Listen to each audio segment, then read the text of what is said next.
මට අද වගේ මතකයි. ඔයා එනවා කියලා අපි දැනගත්ත දවස. ඒ දවස වෙනකම් අපි හිටියේ පුදුම නොයසිල්ලකින්. එයා හැමදේ ගැනම පරිස්සම් වුණා. ඔයා වෙනුවෙන් හරිම ලස්සනට හැමදේම සූදානම් කළා. නොදන්න දේවල් පවා ඉගෙන ගත්තා. ඕනෙම වේදනාවක් එයා ඔයා වෙනුවෙන් ශක්තිමත්ව දරාගත්තා. ඔයා මේ ලෝකෙට ආවාම එයා හිටියේ රැජිනක් වගේ සතුටින්. ඔයාගේ ළඟින් ඉන්න ඕනෙ හින්දම හරිම සතුටින් එයා හුඟක් දේ කැප කළා.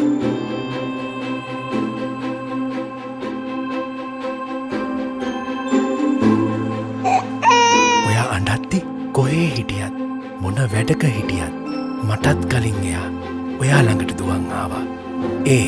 ඔයාගේ සුරක්ෂිත බව ගැන එයා හිතන නිසා. මම කොච්චර උත්සාහ කළත් ඔයා මොනාද කියන්න කියලා තේරුණේ එයාට. ඔයාට පරිස්සම්ම සුරක්ෂිතම දේ විතරයි එයා පාවිච්චි කරේ. ඔයාව පරිස්සමට නාවලා සුවපාසු ඇඳුමක් ඇඳුවාම ඔයා හරිම සනීපෙට සුරක්ෂිතව එයාගේ උණුහුමේ නිදියනවා.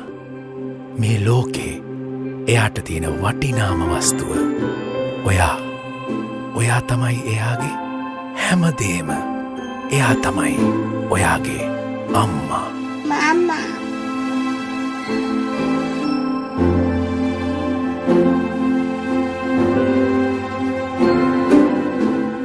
මව්වරුන්ගේ දිනය වෙනුවෙන් සුවහසක් මව්වරුන්ගේ මව්ගුණයට උපහාර වේවා. බේබි ශරමිවතින් ආදරයෙන්.